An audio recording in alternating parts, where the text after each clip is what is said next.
അസ്സലാമു അലൈക്കും. എന്തൊക്കെയാണ് വിശേഷം? എല്ലാവർക്കും സുഖല്ലേ?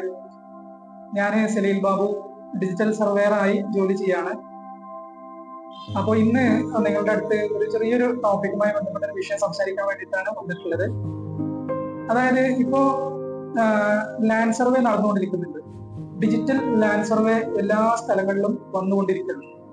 അതായത് ഡിജിറ്റലായി നമ്മുടെ ഭൂമി അളന്ന് അത് ഗവൺമെന്റ് റെക്കോർഡ് ചെയ്യപ്പെടാൻ വേണ്ടി ഡിജിറ്റൽ സർവേ നമ്മുടെയൊക്കെ എല്ലാ സ്ഥലങ്ങളും ഡിജിറ്റലായി സർവേ ചെയ്തുകൊണ്ടിരിക്കുകയാണ്. ചില സ്ഥലങ്ങളിൽ ഓൾറെഡി കഴിഞ്ഞു, ചില സ്ഥലങ്ങളിൽ ഇനിയും വരാൻ കിടക്കുന്നുണ്ട്. അപ്പോൾ ഞാൻ ഇന്നത്തെ എന്റെ ടോപ്പിക് എന്ന് പറഞ്ഞാല് ഇത് ഇപ്പോൾ നമുക്കൊരു സ്ഥലമുണ്ട്. ആ സ്ഥലം നമ്മൾ അളന്ന സമയത്ത് പിന്നെ ഇത്ര ഏക്കർ അല്ലെങ്കിൽ ഇത്ര സെന്റ് എന്ന് പറഞ്ഞിട്ടാണ് നമുക്ക് സ്കെച്ച് കിട്ടിയിട്ടുണ്ടാവും. അതായത് പിന്നെ അതേസമയം ഡിജിറ്റലായി ഇവർ വന്നിട്ട് താലൂക്ക് സർവേയർമാരോ അല്ലെങ്കിൽ അവര് ചുമതലപ്പെടുത്തുന്ന മറ്റ് ഡിജിറ്റൽ സർവേയർമാരോ അളക്കാൻ വേണ്ടി വരുമ്പോൾ നമ്മളുടെ സ്ഥലം ഒരു 5 ഏക്കറൊക്കെ ഉള്ള ഒരു പിന്നെ മലഞ്ചെരിവൊക്കെ ആണെന്നുണ്ടെങ്കിൽ ഇവര് വന്ന് അളക്കുമ്പോൾ, ഡിജിറ്റൽ സർവേയർമാർ വന്ന് അളക്കുമ്പോൾ അത് ഒരു എന്താ പറയാ, ചില സ്ഥലങ്ങള് ഈക്വൽ ആയിട്ട് കിട്ടുന്നുണ്ട്. അതേസമയം അധിക സ്ഥലങ്ങളും കുറവാണ്. എന്ന് പറഞ്ഞാൽ 30 സെന്റ് കുറവ്, 50 സെന്റ് കുറവ് എന്ന് പറഞ്ഞാൽ 5 ഏക്കർ 6 ഏക്കറൊക്കെ ഉള്ള സ്ഥലം നമ്മൾ അളന്നതിൽ നിന്ന്, അതായത് നമ്മൾ മുമ്പ് ടാപ്പ് പിടിച്ച് അളന്നതിൽ നിന്ന് ഇവര് ഡിജിറ്റലായിട്ട് സർവേ ചെയ്യുമ്പോൾ 6 ഏക്കർ ഉണ്ടായിരുന്ന സ്ഥലം 5.5 ഏക്കർ അല്ലെങ്കിൽ 5.6 ഏക്കർ അങ്ങനെയൊക്കെ പറഞ്ഞിട്ടുള്ള ഒരു 40 സെന്റ് 30 സെന്റ് എന്നൊക്കെ പറഞ്ഞിട്ട് കുറവ് പലയിടത്തും വരുന്നത്. അപ്പൊ എന്താണ് ഇങ്ങനെ കുറയാൻ കാരണം എന്നാണ് ഞാൻ ഇന്ന് പറയുന്നത്.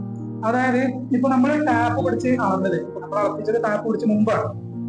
ആ ടാപ്പ് പിടിച്ച് അളന്ന സമയത്ത് അവർ അളന്നിട്ട് ഇപ്പൊ നമ്മുടെ സ്ഥലം സ്ട്രെയിറ്റ് ആണെന്നുണ്ടെങ്കിൽ വലിയ വ്യത്യാസം വരില്ല. അതേസമയം ഇത് ചെരിഞ്ഞ ഒരു സ്ഥലമായിരുന്നെങ്കിൽ, ഒരു മലഞ്ചെരിവ്, റബ്ബർ എസ്റ്റേറ്റ്, അല്ലെങ്കിൽ വേറെ പിന്നെ തരിശായി കിടക്കുന്ന ഒരു മല, ഒരു കുന്നുംപുറം ഒക്കെ ആണെന്നുണ്ടെങ്കിൽ അതിന്റെ കിടപ്പ് എന്ന് പറഞ്ഞാൽ ഇങ്ങനെ ചെരിഞ്ഞിട്ട് ഇങ്ങനെ ഉണ്ടാവും. അപ്പോ പിന്നെ അതിന്റെ അടിഭാഗം മുതൽ മുകൾ ഭാഗം വരെ മുമ്പ് അളന്നിരുന്നവര് ഇങ്ങനെ ടാപ്പ് പിടിച്ചിട്ട് ഇങ്ങനെ ചെരിച്ചിട്ടാണ് അളന്നിട്ടുണ്ടാവുക.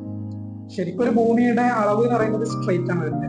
മുകളിൽ നിന്ന് ഒരു ഭൂമിയെ നോക്കുമ്പോൾ എങ്ങനെയാണോ വരുന്നത് അതാണ് ആ ഭൂമി.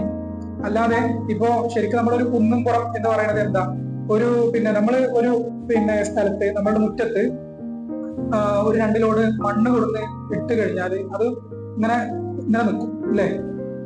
അപ്പൊ നമ്മൾ ആ സ്ഥലം അളക്കുമ്പോൾ നമ്മൾ ആ പിന്നെ ഇങ്ങനെ കിടക്കുന്ന ആ ഒരു കുന്നായിട്ട് കിടക്കുന്ന ആ ഒരു പിന്നെ നമ്മളെ മുറ്റത്തുള്ള മണ്ണിനെ അതിന്റെ മുകൾ ഭാഗത്ത് കൂടെ ഇങ്ങനെ അളന്ന് ഇങ്ങനെ എടുത്തു കഴിഞ്ഞാൽ സാധാരണ താഴെ നമ്മൾ സ്ട്രൈറ്റ് അളക്കുന്നതിനെ ചിലപ്പോൾ ഡബിൾ വരും, അല്ലെങ്കിൽ അതിന്റെ 1.5 ഇരട്ടിയൊക്കെ അളവ് വരും.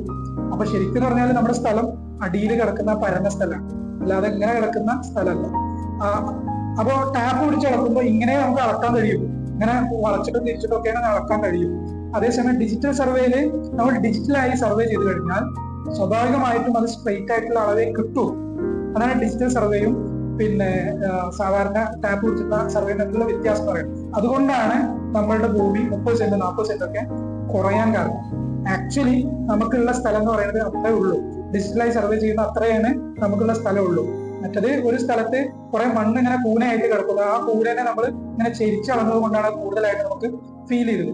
ഇനി ഏതെങ്കിലും ഒരു കാലത്ത് നിങ്ങൾ ഈ മലഞ്ചെരിവിനെ ഇടിച്ച് നിരത്തി സ്ട്രൈറ്റ് ആക്കുകയാണെന്നുണ്ടെങ്കിൽ ഈ ഡിജിറ്റലായിട്ട് സർവേ ചെയ്ത സ്ഥലം എത്രയാണോ അത്രയും നമുക്ക് കിട്ടുള്ളൂ, ആ സ്ഥലം അത്രേ ഉണ്ടാവുള്ളൂ. അതാണ് ഞാൻ ഇന്ന് പറയാൻ വേണ്ടി പിന്നെ ശ്രമിച്ചത്. മനസ്സിലായി കാണും എന്ന് വിചാരിക്കുന്നു. എന്തെങ്കിലും ഡൗട്ട് ഒക്കെ ഉണ്ടെങ്കിൽ, ഇതുമായി ബന്ധപ്പെട്ട് സംശയമൊക്കെ ഉണ്ടെങ്കിൽ നിങ്ങൾക്ക് ഏത് സമയത്തും വിളിക്കാവുന്നതാണ്. എന്റെ നമ്പർ താഴെ കൊടുത്തിട്ടുണ്ട്. Okay, by.